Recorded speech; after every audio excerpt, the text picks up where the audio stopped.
Welcome everybody. My name is Alan Zucker, and welcome to Discipline Agile. Dominic and I have been talking about putting on this presentation now for a couple of months. We actually had a dinner just before everybody went into lockdown, and we laid out a plan. Got a little bit disrupted, but I'm really happy to be here today to share my experience. I'm really in a very interesting position, a unique position. I am both skilled and certified as a traditional project manager, as well as an Agilist, and I have my Discipline Agile instructor and coach certifications. And I was one of the first 35 or so folks to get the DAI and the DAC certifications back in the January timeframe, right after PMI had its first cohort of instructors to go through the new training. So for those of you that aren't really sure about Agile yet, or don't have any experience with Agile, I like to say that Agile really has its roots from a very natural place. You know, the way that we learn to play as kids really is natural. It's really an Agile way of working, an Agile way of playing. So think about, it's a perfect time to be thinking about this. It's after Memorial Day. Imagine you're down at the beach, and either you or your kids, or remembering when you were a kid, you're building a sandcastle. And so when you set up and you're going to go build a sandcastle, you don't come down and there's not a manager telling you what to do. There's usually one kid that's bossier than the others, but you get together and meet some kids on the beach and decide you're going to build a sandcastle. And you don't lay out definitive plans where you're going to build and have detailed specifications. Maybe someone will mark down where we're going to build with a shovel or a stick or a shell, and you start building. And you build incrementally. You'll build a little bit, you'll jump in the water, you'll come back out, you'll build. You look at what you've built, you don't like it, you knock it down, and you start all over again. So the way that we've learned to play and the way that we naturally work together follows Agile practices. We have our self-organizing teams that are collaborative, and we build using incremental and iterative development practices. When I consider my Agile journey, or my Discipline Agile journey, it really goes all the way back to the dark ages of personal computing. I have my master's degree in economics, and my first job out of graduate school, I was working for a firm that was doing environmental regulations. I put together a big model in terms of the financial impact of proposed regulations. So rather than writing up detailed specifications and handing it to a programmer, I was able to build this very large, complicated model in Lotus 1-2-3, which is the predecessor to Excel. I worked with a senior economist, and I would build, I'd review the results with him, we'd iterate, we'd change, and we'd build the next stage of the model. It seemed like a very natural way to develop an application. My next job was at the United States Department of the Treasury. I was managing the Treasury security auctions. And in the wake of the Salomon Brothers bidding scandal, I was asked to work with the Federal Reserve to automate the auctions. And this was in the early 1990s. And rather than laying out detailed specifications for the requirements, we built the application by using screen prototyping. The guy that was the lead developer had a prototyping tool, so we would mock up the screens, we would show them to people, we'd get feedback, and then we'd start developing the screens. And as he was developing the screens, I would start testing them, an Agile practice. I then spent 14 years at MCI, and back in the 90s and early 2000s, MCI was really one of the companies to be at. It predated the internet, and it was really one of the first companies to provide, electronic and software-based products to our customers, and we were very competitive. And we used Agile practices, again, we called them entrepreneurial practices back then, to deliver products to our customers very quickly. Typically, we would roll out new products every 2 to 3 months. And sometimes we were very successful. 1-800 Collect, a wildly successful product. We had other products that weren't so successful. And because we were able to roll things out and we hadn't committed to these full deliveries, we were able to pivot and learn what worked and what didn't work. I then spent 11 years at Fannie Mae and helped lead the Agile and DevOps transformation there. Fannie Mae was a really different company. It wasn't a fast-paced company, but what I learned there is how do you do Agile on a large enterprise scale, and how do you do Agile in an organization that is large, is risk averse, is very highly regulated, and had a lot of obvious concerns about how do we do this.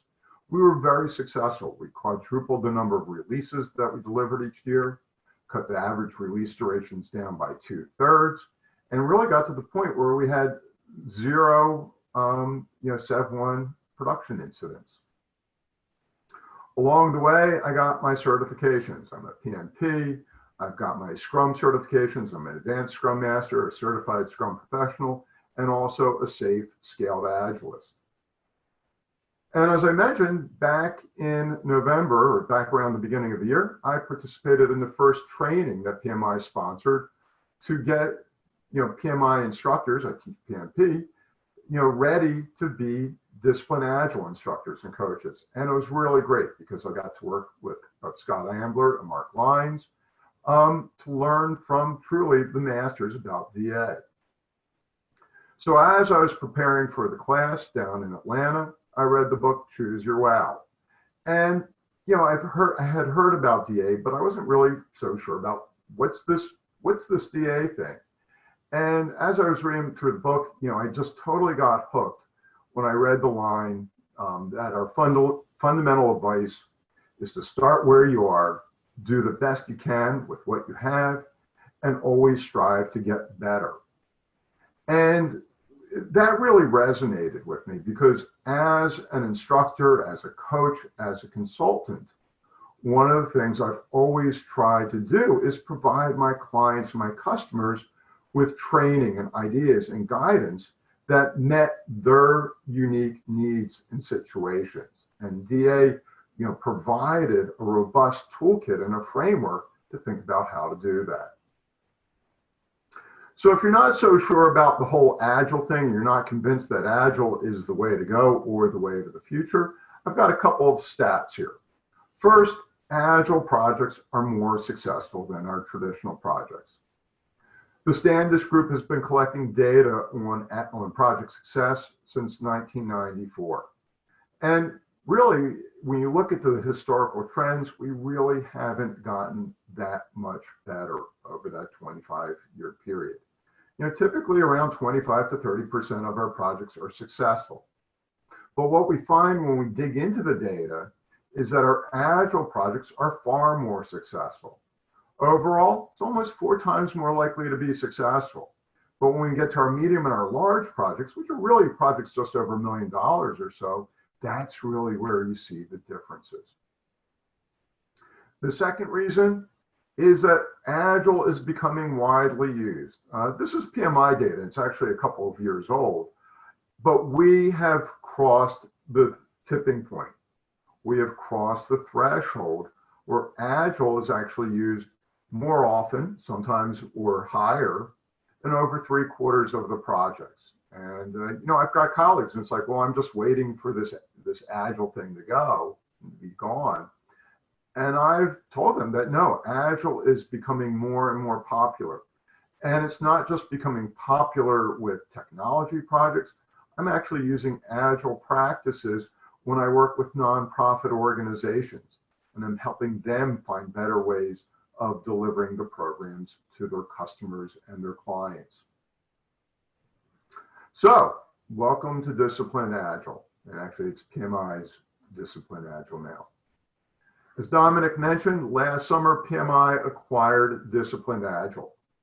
And in the press release describing the acquisition or announcing the acquisition, they laid out the value proposition really in 3 ways. The first was to the existing PMI members, to us. So for us, what is this good? Why do we care about this? So adding Discipline Agile to the mix, is there to provide the membership with credible new capabilities and certifications to differentiate them. For those of us that are project managers, sometimes we feel a little bit shut out of the Agilists. The Agilists sort of give us a little bit of a cold shoulder. So this is PMI's way of giving us a set of certifications, and some really good certifications, to allow us to manage Agile projects and actually manage them better. For those of us that are current Agile practitioners, it gives us a more mindful or more thoughtful approach to enabling Agile throughout the enterprise and enterprise installations.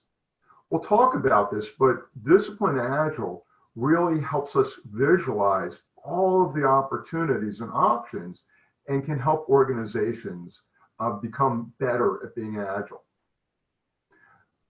PMI also talked about the enterprises. And the enterprises is really both commercial as well as government and federal entities. And what the play there is that DA provides a way for enterprises to become more agile and to meet the specific needs of their projects and their customers, and to meet the context of the environment that they work in. The Discipline Agile mindset is built on a set of principles, promises, and guidelines. So the principles are the following. Being awesome. DA is based on the teams, as is the rest of Agile. And as an organization, as an Agile team, we want to be awesome. We want to have a high-performing team. We want our team members to be focused, accountable, driven, and passionate about what they do. We want them to be awesome. We want to create that environment for them. We recognize that context counts. Every project, every team, every organization works within its own context.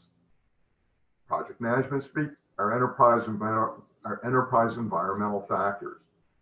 Recognizing the context of what we do and the environment that our projects work in is critical in terms of how do we define a set of solutions and practices that are going to work well for our team or our project or the enterprise that we're in.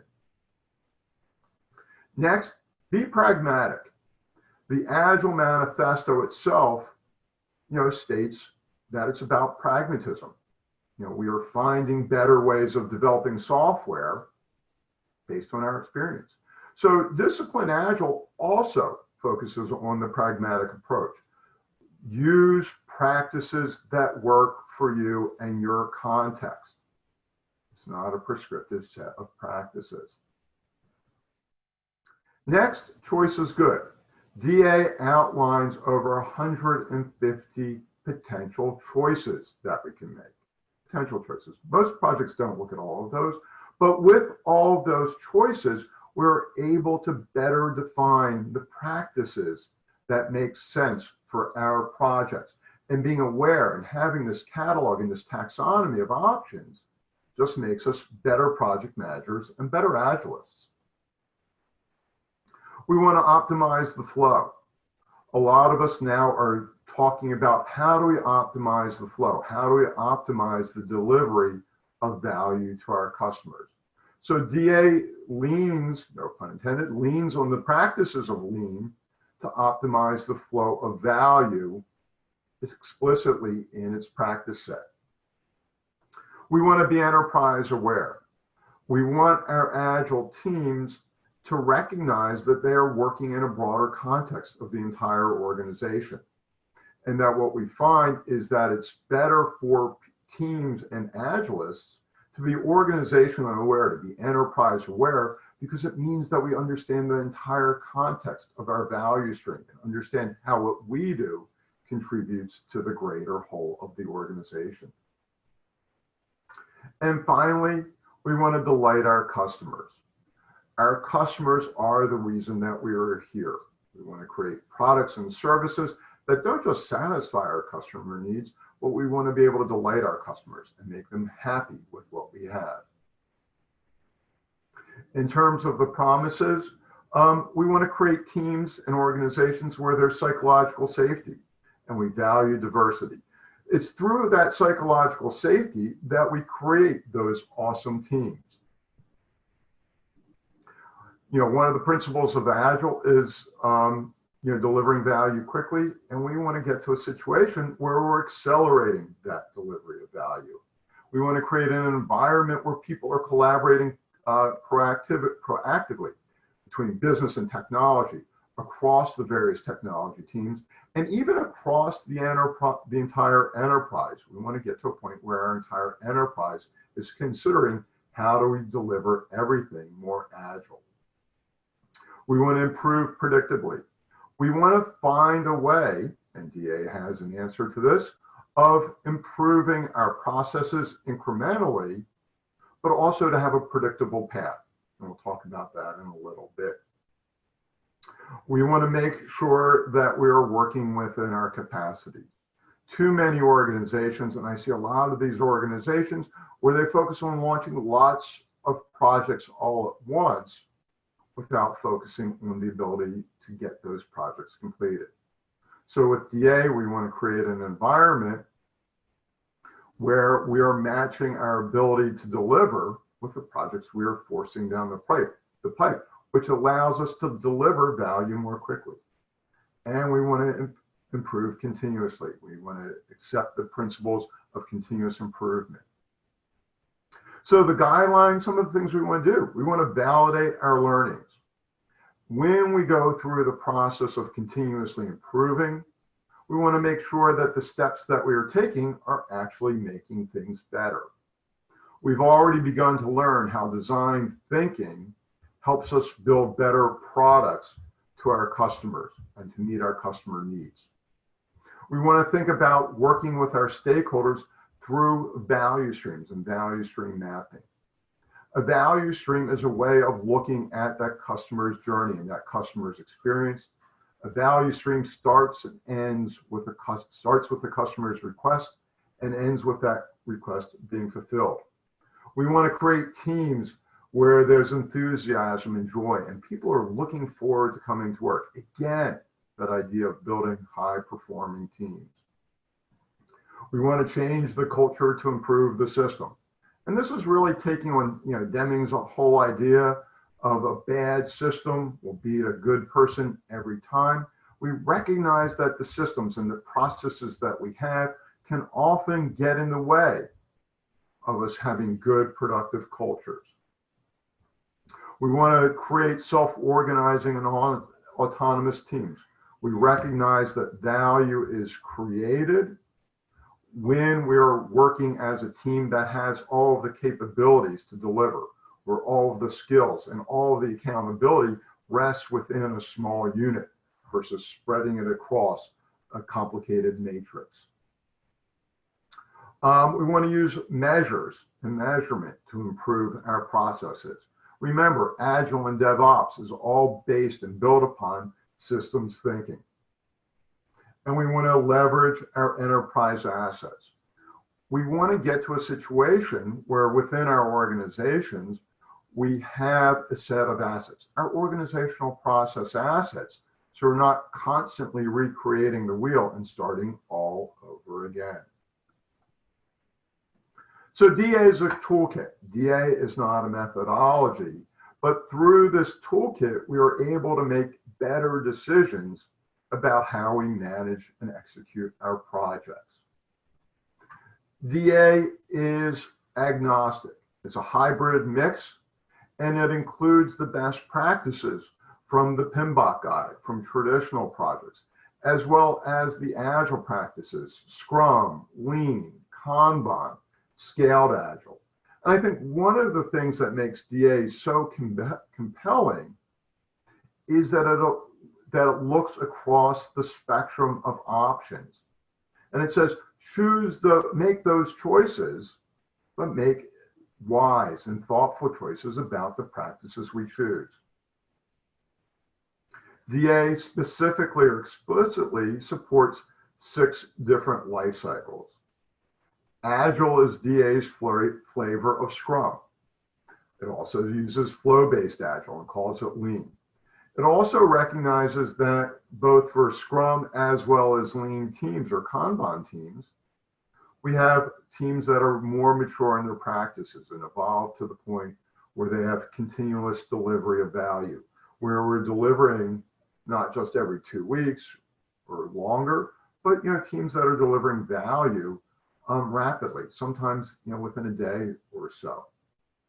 There's exploratory, which leverages Eric Ries's work on the Lean Startup, which is a good way of addressing new products, where the idea is to get an idea out there, get some learnings, and pivot. DA also scales to programs. It's not just for small independent Agile teams, but how do we grow and extend and scale DA to large enterprise projects? So the idea here is that with this toolkit, we're able to optimize our teams. We're able to make better choices. DA has come up with a life cycle, and it's a nice, simple, standard life cycle. We think about the inception stage, which is about getting the project started and getting our teams moving in the right direction. Our construction phase, where we're building our products, our services, our results, and the transition, when we're moving those products into production. And then there's a set of ongoing activities, which is how we improve our team and make it more enterprise aware. Within each of those life cycle stages, DA has defined a set of process goals. And the process goals are some of the major decision areas that we need to make when we're working with our teams. Within each of those decision areas, within each of the process goals, we have a series of choices we can make, the different process choices. For each of the choices, DA describes the choices, tells us what the preferred options are, and then, if it's applicable, what the ranking of those options are. And this is a way of thinking about, well, what are all of our choices? And I believe there's about 150 or so different process choices that we can possibly make on our projects. Usually when we're going through and customizing or tailoring our project decisions, we're looking at a handful of those, maybe about 5 to 10. So for example, here we are looking at the process choice of developing a common vision. And if we drill in to look at the level of agreement for the vision, we can see there's 3 options there, from general consensus down to the choice being dictated to us. And then if you drill in even further, you can see what the options are, what the trade-offs are, and why you might select one versus the other. So even though a dictated choice may be the least favored, it may actually be a good choice if we're working in a highly regulated environment. So one of the really amazing things as I started reading, Choose Your Wow, is like all of these ideas that I had in my head are now cataloged, and not just cataloged in terms of these are all the choices to make, but these are the choices, this is the why, and these are the options, and this is where one choice is a good decision or not a good decision. And it all made sense. When we think about the toolkit, it enables extending agility beyond extending the agility into the entire enterprise. DA is meant to be an enterprise scale way of working. One of the things that I truly appreciate about DA versus some of the other methodologies is that DA uses a set of meta rules. It explicitly recognizes that every organization is unique. So, for example, the DA team is led by a leader, a team lead. But DA recognizes that choices, that context counts and choice is good, and that role could be fulfilled by many different types of people. And that depends how our organization currently runs. So it could be a project manager, it could be a scrum master, it could be a lean scrum master, or it could be a traditional manager who's learned how to become a facilitator or a servant leader. I've gone through a lot of different Agile trainings, and sometimes as a project manager, I felt a little bit left out or actually shut out because some of the methodologies are, there's no room for a project manager. DA creates that space for us as project managers to be part of the process where we can feel comfortable coming to the table. So DA has established this enterprise toolkit. At the base of the toolkit are our foundational terms. And what you'll see at the bottom is our principles, our guidelines, and our processes, what we've already talked about, the methodologies, and then the roles. And how do we How do we look at DA and what are the roles within the DA structure? Then there's a level of discipline DevOps. And this is actually the latest iteration of the DA guide that was published just at the end of last month. And DA has merged its development process with DevOps, recognizing that DevOps is really not separate from a development value stream anymore. It's a better way of working. It's a better way of creating value. We also then have our value streams. And our value streams is really about how do we deliver value to our customers and what are the parts of the process that are included in that. DA has also extended itself to the enterprise. So functions that aren't typically part of that value stream, but they need to be if we're moving to business agility, areas such as legal and procurement and HR now are included within the DA enterprise model and the enterprise toolkit. Because DA, embraces so many different types of methodologies and project delivery life cycles, they've come up with a governance model that accommodates everything. And it's a nice, lightweight, lean governance model where, where when we're looking at the inception phase, at the end of inception, we want to have our stakeholder vision. What is it that we want to deliver for our customers? As we go through the construction phase, we want to prove our architecture early, make some of those important technical decisions up front. As we go through our iterative process, and we may go through this many, many times, we want to validate what we're doing. Is what we're doing still viable? Is this still the right set of choices? At the end of the construction phase and phases, we've completed sufficient functionality that we're then going to transition into our customers' hands or into production.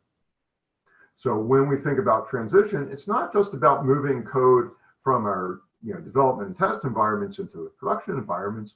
It's also making sure that we've gone through the change management process, the organizational change management, so that our products are well accepted. And at the end, we have our delighted customers. So DA helps us scale to the enterprise and helps us accelerate the value delivery. Along with acquiring Discipline Agile back last August, DA also acquired Al Shalloway's Flex model, which is lean and agile for the enterprise. And this is a way of putting Discipline Agile and merging it together into a full enterprise life cycle. So our enterprise life cycle starts with our customers. We're customer-centric, and we can see that what we want to do is we want to start with thinking about the value stream from a customer perspective. We're going to look at our business drivers.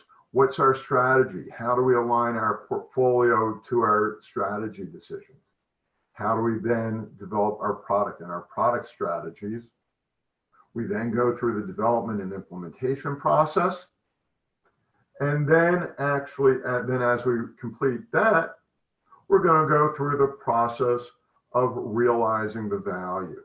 And that you can see here, we're going to use a Deming-like plan, do, check, act process to make sure that we are delivering, goods and services and products that meet our customers' needs and our customers' demands. DA believes in accelerating the value, accelerating improvement and accelerating the value delivery. A lot of organizations go through a change process, an organizational change process. And what we typically see is that an organization will go through a change and we initially enter the valley of despair. And, as we come out of the valley of despair, we will see improvement, but that improvement usually plateaus off very quickly. There's actually some really interesting literature out there that most organizations, when they go through a change process, see about a 5% improvement. And they're really not seeing the results that they expected. Those organizations that go on a continuous improvement chain will see a greater improvement than those that just try a one-time effort. But with DA, we have a guided continuous improvement process. DA has all these choices and all these things at our disposal. And because we have the hierarchy of choices, we can continually improve and mature our practices based on how our teams are doing.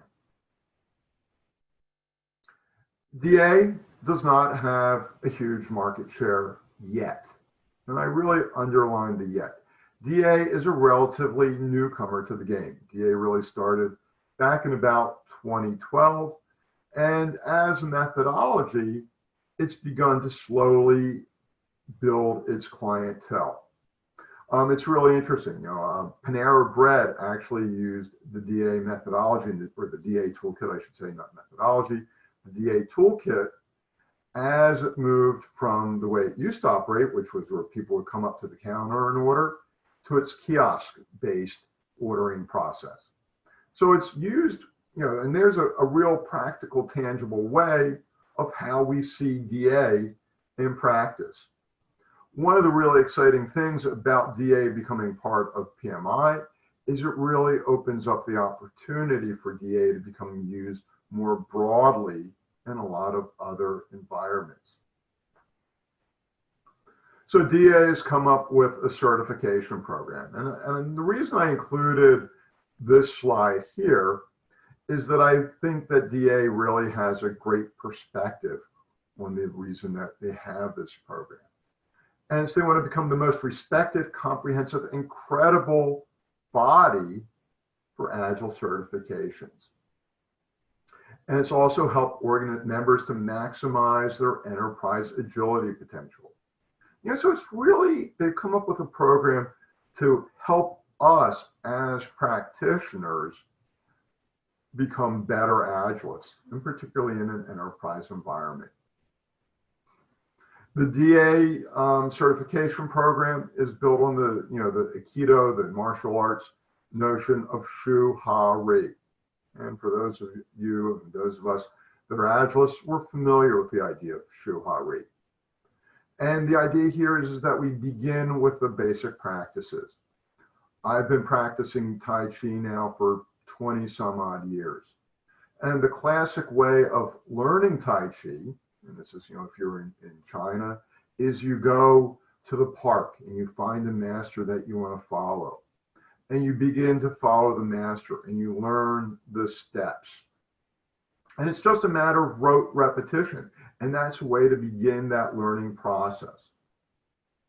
Once we've learned a certain level of mastery and a certain level of skill set with that mastery, we now are able to begin to use our own sets of practices, combining things that we've learned from various aspects, and then we become a master itself.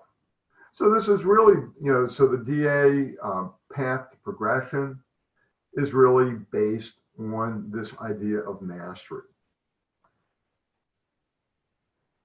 So the way it works is that the basic DA training is a 4-day training.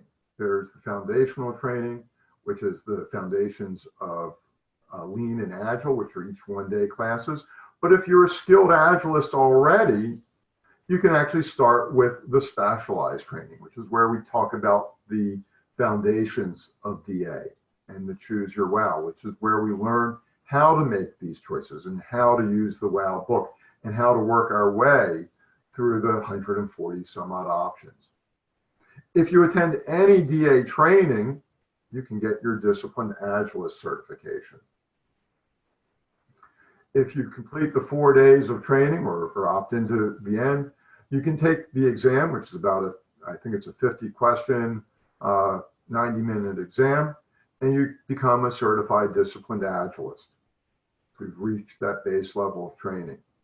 DA, very similar to PMI, believes that it's not just important to take that training, but we need to combine our training with experience. So if you have 2 years of experience working on a team or your ACP, you can become a certified Disciplined Agile practitioner. If you have 2 years of leadership training or leadership experience on an Agile team, you can become a Disciplined Agile Lean Scrum Master. So we covered a lot of material today, and some real important takeaways and a couple things. One is DA is a comprehensive toolkit. And with this toolkit, we can become more successful as project managers and as Agilists. One of the things I like most about DA is that it is methodology agnostic. It looks across the spectrum of methodologies and chooses the practices and outlines the practices that make most sense for us and puts them in a toolkit and allows us to make better decisions. One of their taglines is better decisions lead to better outcomes. And DA is a way of arming us with more information. It's really a maturing of our practices as project managers and Agilists to let us become more successful working with our teams and working with our enterprises to continue to grow. If you're interested more in talking about DA, or if you're interested in learning more about taking some training, contact me. Here's my contact information. And if you have any questions, put them into the chat, and either Dominic or Jamie will read off the questions, and we've got about 10 minutes or so, and I'm happy to address your questions. Sounds good, Alan. Thanks for the presentation. Before we get started, I want to highlight the fact I'm looking for a new job right now, and the recruiters actually joined the call. So for my fan club in the chat window, if you can let me know or let her know how great I am. And I should say that if you've already cashed my check, then contractually you're required to say nice things about me. So I appreciate that in advance. A lot of great questions, Alan. I'll start off with a really good, kind of obvious one, and that is, can you highlight some of the differences between SAFe and Disciplined Agile? Sure. I think there's a couple of things that I would highlight. One is that SAFe, and being a SAFe SPC program consultant, it's easy for me to say this. SAFe has a very highly structured and very prescriptive methodology. And it works for a lot of organizations, a lot of large enterprises are going to SAFe now, but you're really buying into a lot. And there's a lot of, I'll just use the word overhead with going SAFe, because this is the way you want to, that you're required to operate.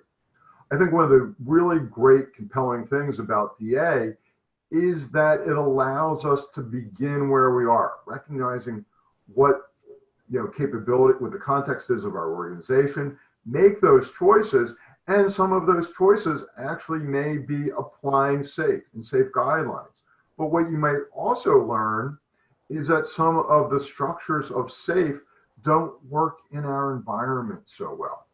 And DA is very comfortable having you customize or tailor your practices to meet the context of your organization.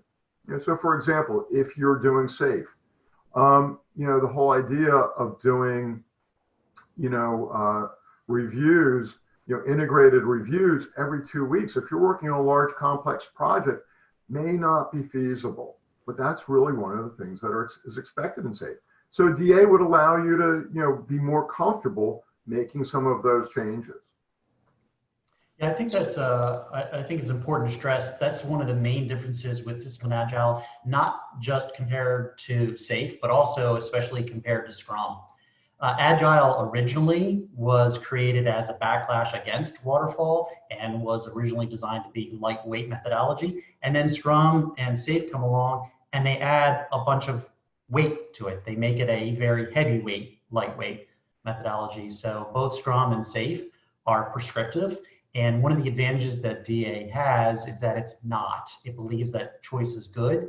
If you don't want to document your scope by using user stories like you have to in Scrum, you just don't in DA. That gives you a bunch of other options.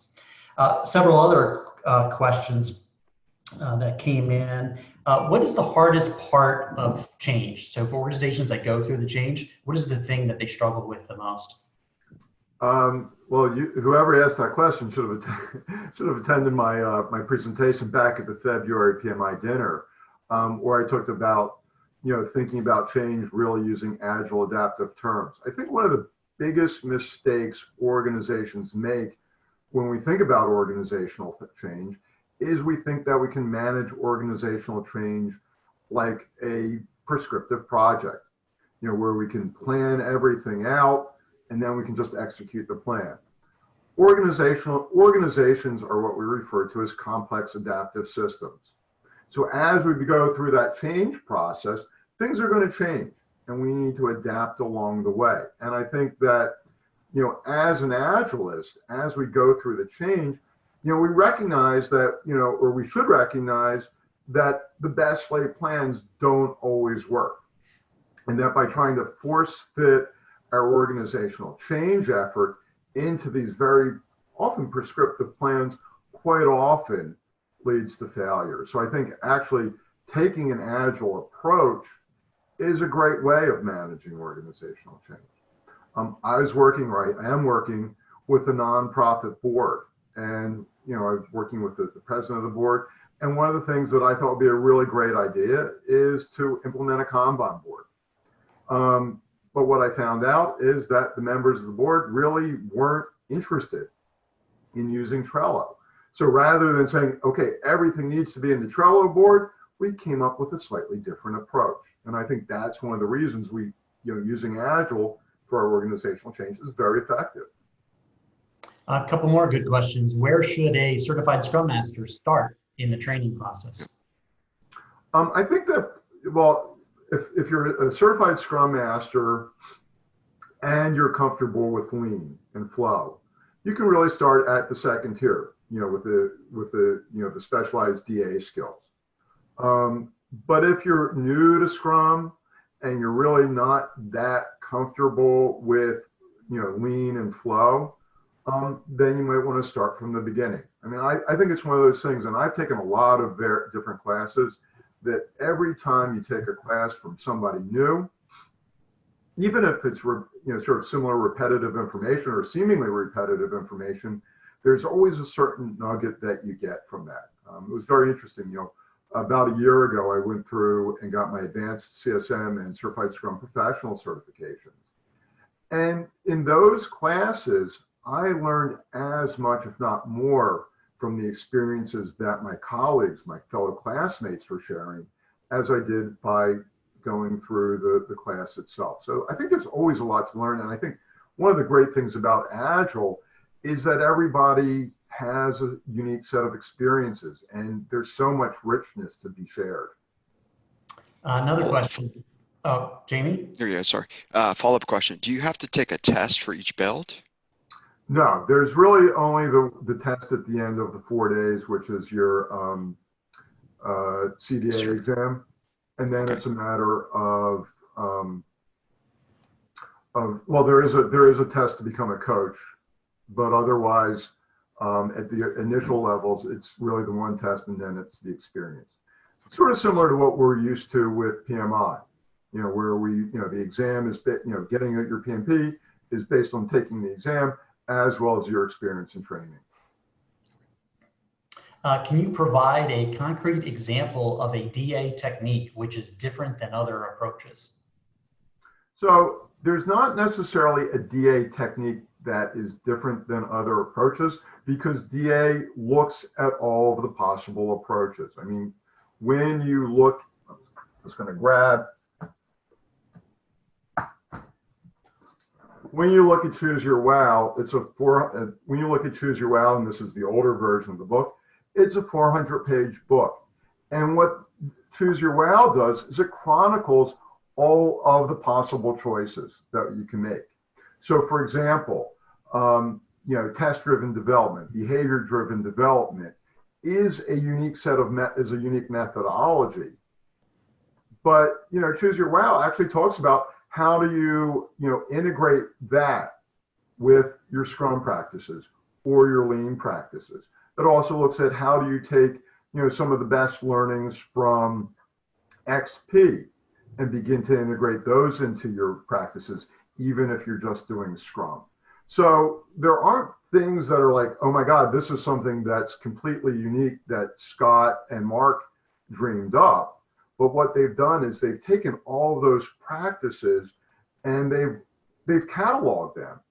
And for someone like me who was very familiar with different sets of practices and was trying to, in my own mind, put that catalog together, it's like this encyclopedic reference of here's an area, here's the practice, here's when you should choose them, and here are the trade-offs for making those choices. I think that's an important point too, because one of the reasons I think Choose Your Wow is better than the PMBOK. PMBOK just lays out everything equally, whereas Choose Your Wow, like you said, it has guided continuous improvement. It actually gives you advice on you should try this first and this second and this third. And then, like you said, it also has the trade-offs. Like if you do this technique, it might not be applicable in this type of situation. So I find kind of the Choose Your Wow book better than the PMBOK is for helping people figure out what the best approach is. Let's just do one more quick question. You gave an example of a process goal for vision. When you talk about vision in the context of DA, is it a specific vision that you're talking about? So that specific process goal, and I just chose one that was an easy one to look at because I thought it was important to show the process there. That would be your product vision or your project vision. So what is the vision of the project or of the product that we're doing? And it's, really, it can be that high level vision. And again, it's going to depend on the context of what you're working on. Because DA is scaled, your project might be a very small project. It might be a maintenance project. It may not be a grand vision. And that's one of the cool things is, if you're working on a small regulatory project or you're making a small enhancement, you really don't have to have a huge amount of consensus for that kind of change. But if you're launching a brand new strategic initiative to go across the organization and you're launching a major new product set, that's where you're going to want to have consensus. You're going to make sure that everybody's bought into that process. That sounds good. One last question. If people email you, can you share the slides? Yeah, I can share the slides as a PDF, and I'm happy to do that. Okay, so people, if you're interested in the slides, Alan's email address is listed there on the screen, alan@pmessentials.us. Thanks a lot, Alan. Really appreciate it. Great material. I'm a big fan of Discipline Agile, so look forward to more presentations about this in the future. And then just to wrap up, I hope to see anybody that can join us this afternoon at 4 o'clock for the Agile discussion. I look forward to seeing you this afternoon. And Jamie, bad news, I found your replacement today during the call. So this might be your last day. Everybody say goodbye to Jamie. It's been nice working with you. Once again, Alan, appreciate it. Always good to hear from you. Great information. Everybody stay safe, have a great week, and hope to see you this afternoon or in a future PMI Washington, D.C. meeting. Thanks, everyone. All right, thank you. Thanks, Dominic. Yeah.